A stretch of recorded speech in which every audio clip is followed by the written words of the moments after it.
There are also people who've lived through a childhood of immense inundation in visual propaganda, number of hours that they were brought up watching television and so on. All that's fairly significant change from an earlier generation. So it's possible that there's some differences, but my strong suspicion is that it's kind of an old story. Just the techniques of propaganda are much more advanced. The money that goes into it is much greater. The need to divert people is much beyond what it used to be. Well, now there's something wrong with the iris. Comedy, get real. Hey, now. Want me to disregard the camera and talk to you? Yeah, sure. Yeah, more or less. Yeah. Okay. Hi, and thank you for tuning in. I'm Jay, and I'll be your bartender. And My name is B. I'll be your editor, and Noam Chomsky.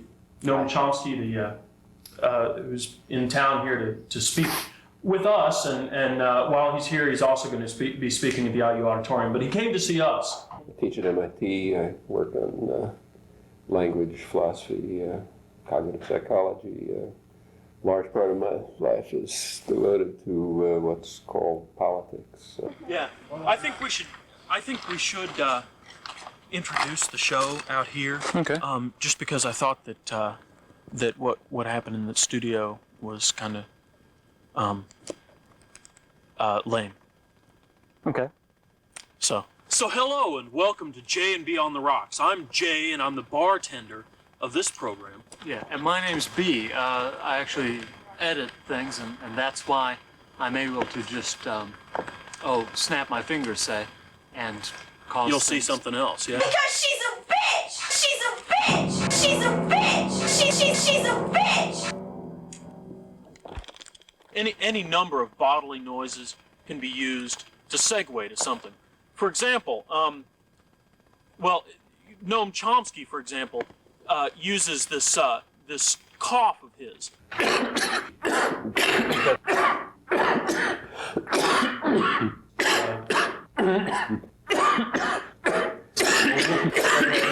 I've had this damn thing for 3 months. Can't get rid of it. I'm interested in a theory that you have called the propaganda model, and I was wondering if you could explain what that is. Yeah, I wouldn't actually dignify it with the name theory. It's more like a truism. Like almost everything in the social sciences, there's what are sometimes called the agenda-setting media, the ones who set the framework that others adhere to. And they're the ones with the big resources and the big outreach and so on. And then there's the general medias, local newspapers, television, and so on. Much of what they do is sort of diversion. They keep people out of trouble, sort of pay attention to something that doesn't matter. The agenda-setting media are aimed, especially journals like the New York Times, the Washington Post, and so on, at the sort of decision-making sectors, educated sectors, what's sometimes called the political class. So the agenda-setting media kind of set the framework, and everybody else kind of adheres to it. So the local Bloomington newspaper, whatever it is, doesn't have reporters all over the world and news bureaus and so on, and without looking at it, you can obviously predict that it's going to pick up its decisions as to what's the story of the day from what came across on the AP wires. So anyway, there's the mainstream media, there's what Chomsky talked about, the general media, and the agenda-setting media. Okay, the agenda-setting media are kind of up here, right? And they set the agenda. The general media is kind of underneath, and they just follow the agenda. And then under that, there's the alternative media, kind of is doing their own thing, but no one's really paying too much attention. And then under that is J&B on the Rocks, this TV show that you're watching now. Not only is no one paying any attention, but even we don't know what we're talking about. Like there's a difference between this program and the New York Times. But if we break Minor, but they're kind of relatively insignificant in comparison Right, exactly. to their influence. They are huge corporations, parts of even bigger ones, very profitable ones. They, like other corporations, they have a product and a market. The market is other big businesses, namely advertisers. That's what keeps them going. The product is audiences, and in their case, fairly privileged audiences. I'd like to show you something that I think Jay has sitting over there. This is an ad from Broadcast and TV, which is it's a magazine which is selling TV shows to different stations, trying to get them to pick it up. And That's right. want to What do call they you. want? Yeah. Now, this is a particular show called Time to Generate, which is targeted to Generation X. That's why the X is so big I see. in the next generation.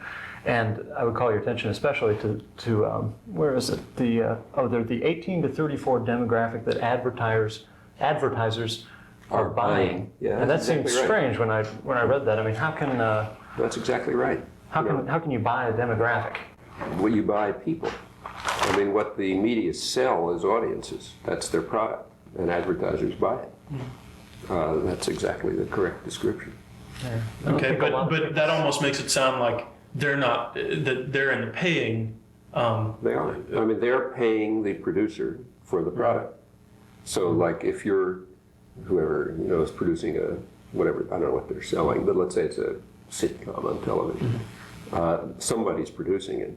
They've got a product.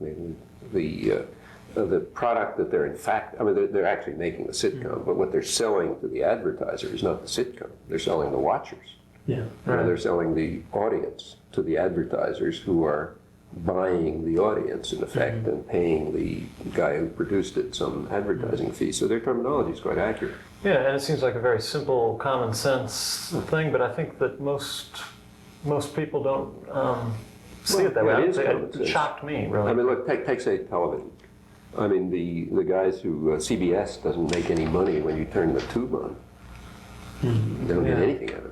Right. What they get money from is if somebody's giving them advertising revenue. So the propaganda model simply suggests a truism, namely that the media product should reflect its institutional nature. That is, it should reflect you'd expect it to reflect the interests and concerns of the business community, primarily big business, government, which is closely linked to big corporate interests, and other power centers. It's not about a deep, profound philosophical conversation. It's just about fun. It's about relationships. So what about this Noam Chomsky guy? He's a character. Hey, Jenny Beasley. Hi. Why don't you transition for us into this next scene? Okay. Relationships. What? Relationships. For example, our relationship to you. The camera operator. Chris Marin, in fact. If you turn the camera around, Chris, you'll be able to see yourself. See yourself. You want to in the lens. There you go. Wow. Here I am right here. I'm the camera guy right now. Yeah. Having a great time. Yeah. And they're really, the necessary illusions are everywhere. Just look around you and wonder what could have been if it wasn't this way right now. Necessary illusions. This is something that Noam Chomsky talks about a lot. I'm not sure if he mentioned it really in our interview, but I think maybe I did accidentally. So, And there are certain necessary illusions that the government or the ruling class has must maintain in the minds of the people in order to continue fucking them up the ass as they do. Yeah, like the illusion that the American government has any reason to be the only government, for example.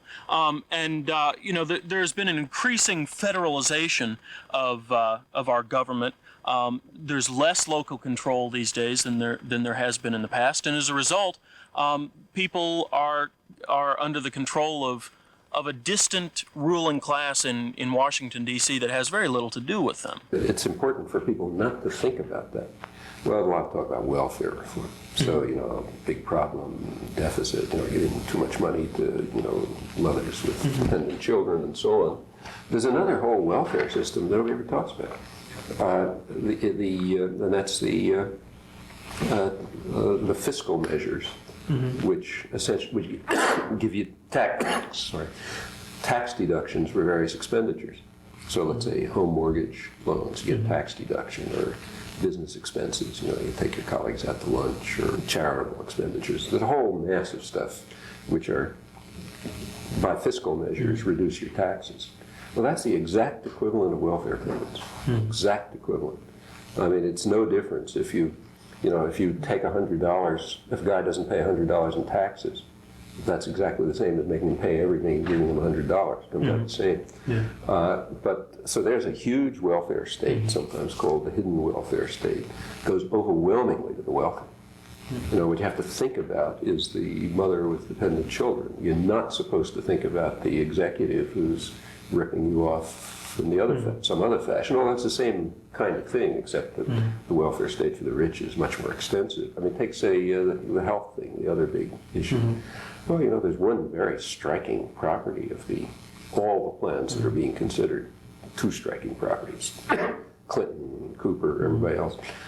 One is, and this is being discussed to a certain extent, that they vest authority in the hands of huge insurance companies. The other is that the other factor, which nobody talks about, is that they're radically regressive. So if you have, say, a tax-based system like Canada, it's as progressive as the tax system is, meaning, you know, the richer you are, the more you pay. All of these systems are regressive.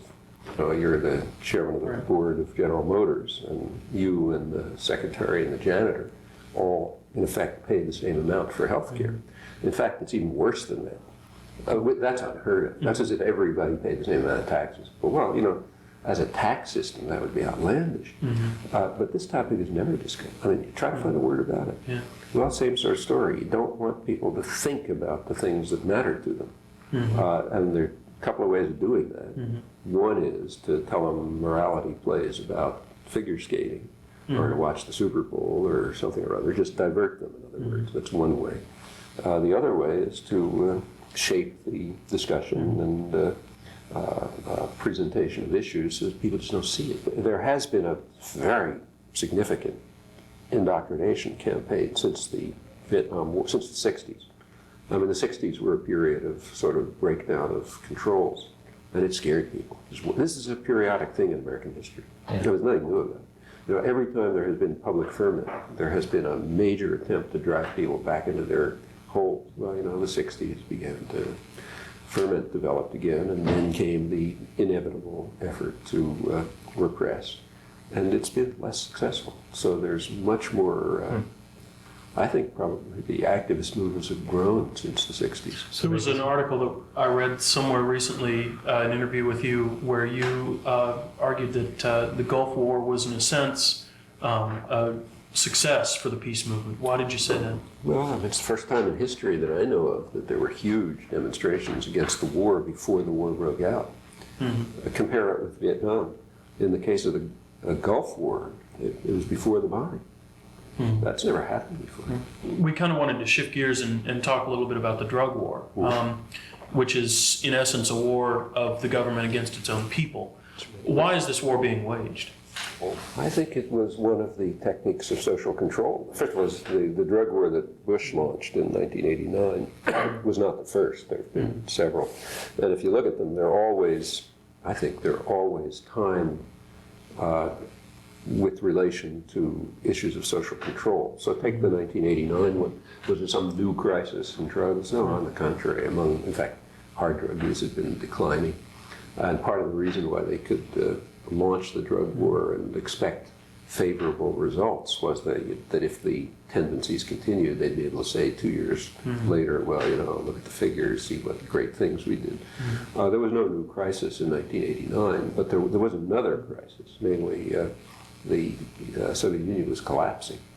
Now, the major technique of social control for a long time, in fact, since the First World War, had been, communists are coming. Well, it's getting very hard to say that. Bush's speech announcing the drug war was in early September. And at the time of his speech, public opinion studies showed that concern over drugs was way down. I mean, if you looked at I forget the numbers now, but if you looked at the range of issues, it was quite low. Within about 2 or 3 weeks, it had zoomed to an unparalleled level, The measures undertaken in the drug war had nothing to do with reducing drugs. I mean, if you try to reduce drugs, what you'd go after is, first of all, tobacco, and second of all, alcohol, which are the biggest killers by a long shot. Take, say, marijuana and, crack. Well, marijuana has been the main target of drug war, repression, and I'm sure it's not good for you, but it's not terribly harmful. I mean, I don't think there's a single overdose known after tens of millions of users. And then why is tobacco legal and marijuana illegal? Tobacco is much more harmful. My guess is that tobacco is basically an industrial crop. You can make money on it. Whereas marijuana, you can grow in your backyard. Nobody's going to make any money on it. On the other hand, when you knock out the less harmful drugs, like marijuana, you just drive people to the more harmful ones, to the industrial products. If you really want to stop the whole drug industry, the thing you would target is, first of all, the banks, which are doing the money laundering, and then just, the chemical corporations. U.S. chemical corporations, the DEA has pointed out over and over again, they're shipping to Latin America chemicals way in excess of any industrial use, and exactly the chemicals that go into drug production.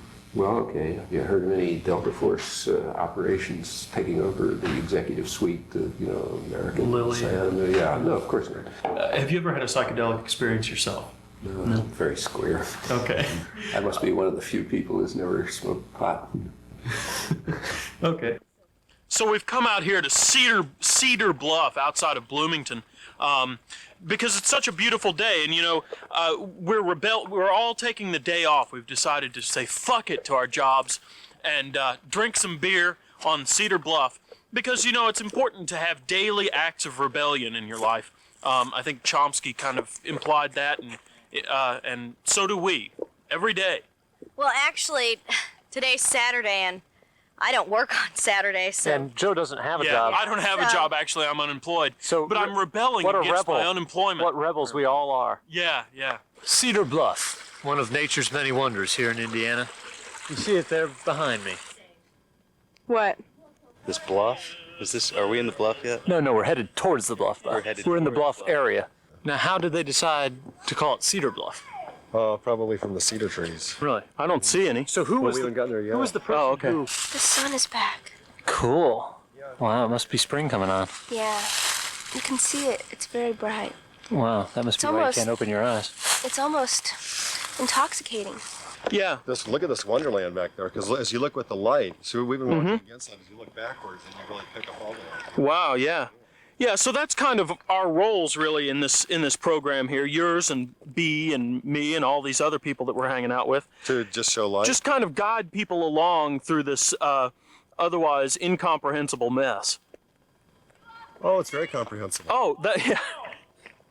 But not if you've been drinking. Carry the boot against the man! Carry the boot against the man! Carry the boot against the man! Carry the boot against the man! Carry the boot! Carry the boot! Carry the... Look at this right here. This is pretty cool, I think. Oh, yeah. Man, fuck the revolutionary songs. Look at this. Instant gratification.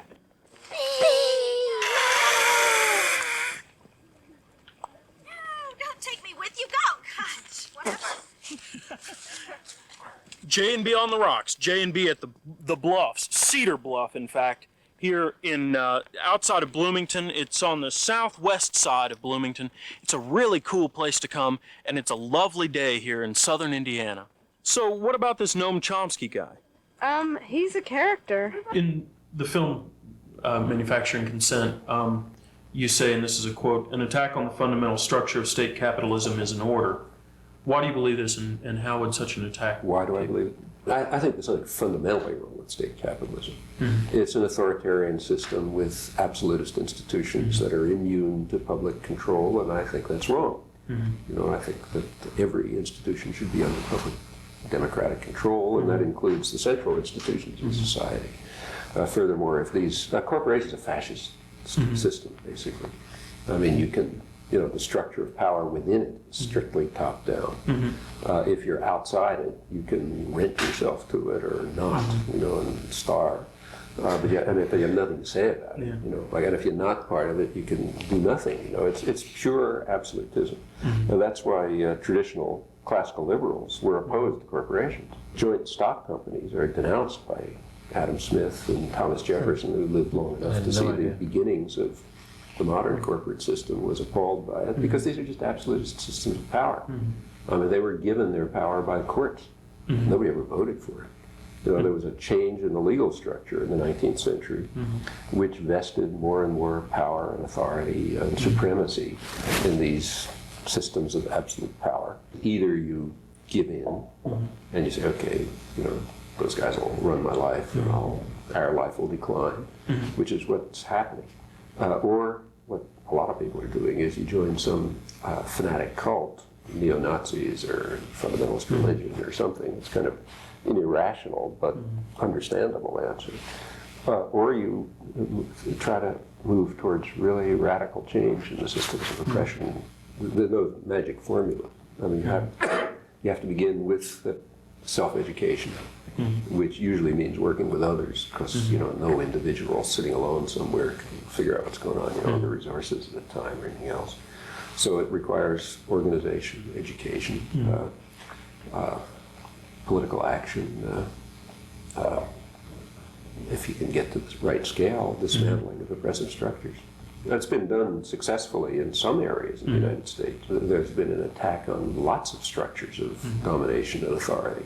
I mean, the feminist movement, or the gay and lesbian movement, or the civil rights movements, or the multicultural movements, or for that matter, the environmental movements, which are essentially protecting the rights of future generations. Right. But they've never gotten to the core, which is the system of control over production, distribution, you know, investment, capital, essentially. Until you get to the core, these other tendencies are just going to continue. Do you have a favorite mixed drink? Mixed drink. I like my bourbon straight. Okay. From the profound to the stupid in but a breath. Bum, bum, bum!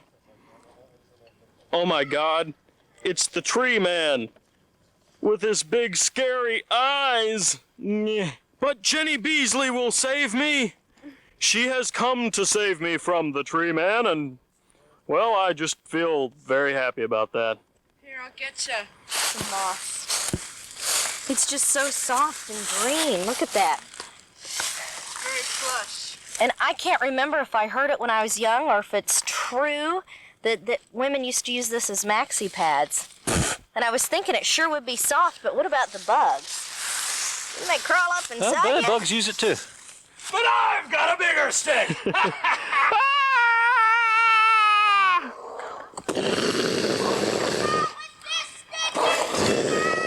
As I sit here in my little nature's hippie cushion, or what have you. Hey, what's that in your hand? I've got a lens for you. Oh, thanks. It's my favorite. Oh, put it over the lens and we'll see what it does. Okay. Jay, I just found something incredible. Oh, look, it's you. You know, I think if Chomsky sat in this thing and his audience were up in the bluff, maybe he'd have more success. But he would have to be reclining. Well, we were thinking it'd be nice if Bloomington was able to free itself from some of the bullshit, you know, that exists in our society. In other words, if Bloomington were able to become independent from all the things that we've been talking about.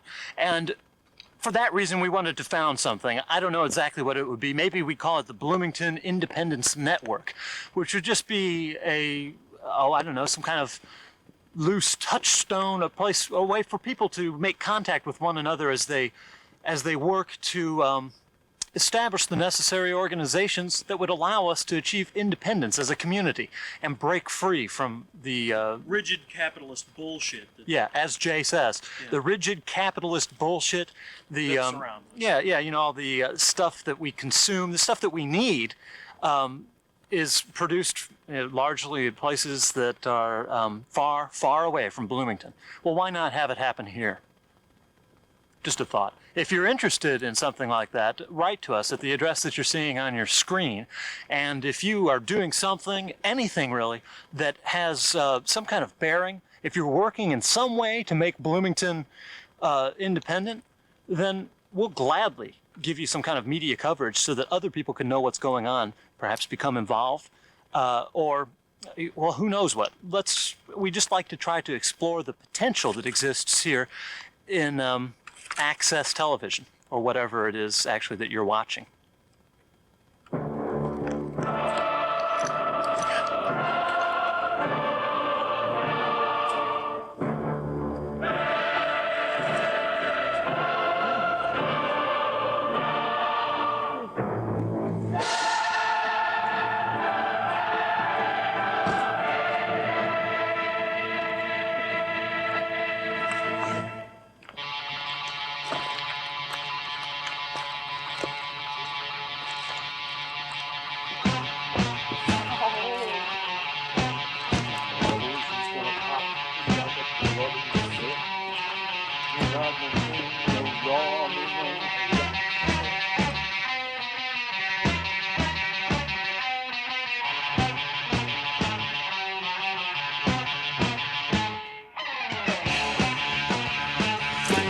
So Noam Chomsky, who the fuck is that, you may be wondering? Well, he's this guy. He's written a bunch of books. One of them was called Necessary Illusions. Another one was called what? Manufacturing Consent.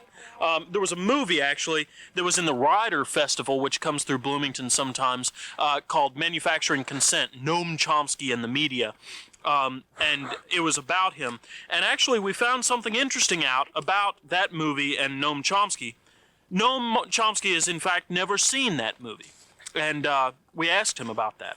Yeah, I mean, I didn't refuse to let them film me, but it gives the wrong impression. I mean, you know, if they film me giving talks all over the world, let's say, I mean, it looks as if I'm doing something, but I'm not. I'm reacting to other people who are doing something. It's the same usual fraud of, you know, private history, great leaders. It's nonsense. I know that they tried to overcome that because they were aware of it, but it's inherent in the media. Just giving people the wrong idea, you know, to make them think somebody else will do something we don't have to. That's a good point.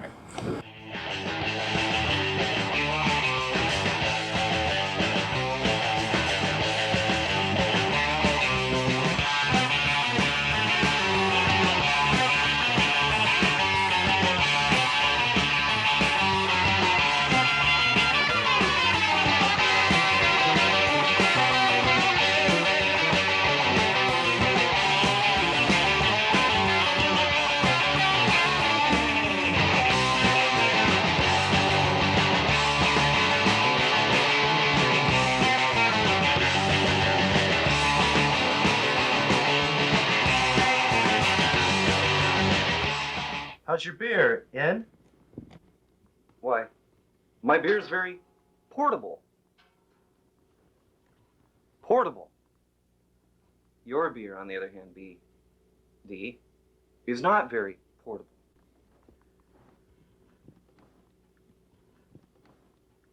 Portable. The hell it isn't. Yeah. It's just an empty keg.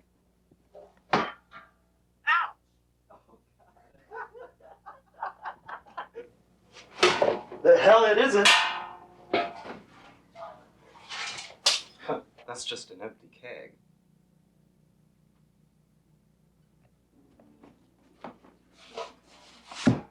You weren't supposed to tell. Well, you weren't supposed to get all macho and shit either. Jeez. Big out, come on, big out.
And here we go.